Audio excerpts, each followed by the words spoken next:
One of the handouts that concerns me the most is called the genderbread person. They teach that gender is a spectrum, that you can choose to be whatever you want. You could be all female one day and the next day feel like you're neither female or male. Frankly, it's confusing. It's mental molestation. We're confusing these kids as to what they are. The greatest medical fraud in history is to tell someone that they can change gender. I lived as Laura Jensen for 8 years. I discovered that biologically it is categorically impossible to change a man into a woman. My life was completely torn apart. We have a whole specialty in medicine called gender-specific medicine. Did you know there's male and female kidneys, male and female hearts?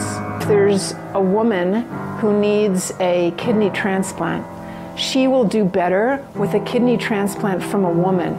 Because a kidney from a male, every cell in that kidney is going to have a Y chromosome. When we prescribe medications now, is this patient male or female? Because the reaction to the medication may differ.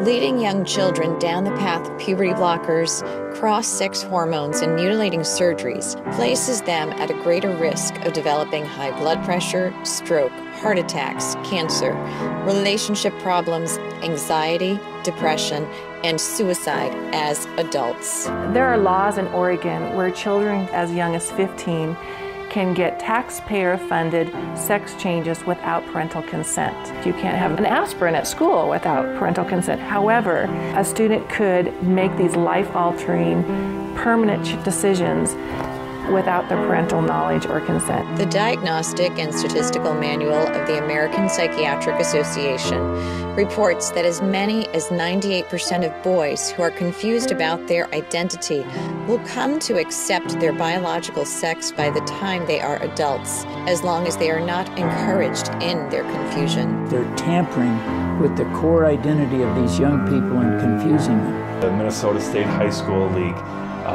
created policy in sports which broke down the barriers of what gender identity actually is. They are no longer allowed to tell students you can or you cannot use a particular bathroom. The girls in the school that would actually try sometimes to go into the bathrooms just to get away from a boy, but now that's no longer possible because these boys can follow them right in. This is the enemy of my children and my grandchildren, and it's digging down into the core of being male and female, of our identity as persons, of our family life, of our children.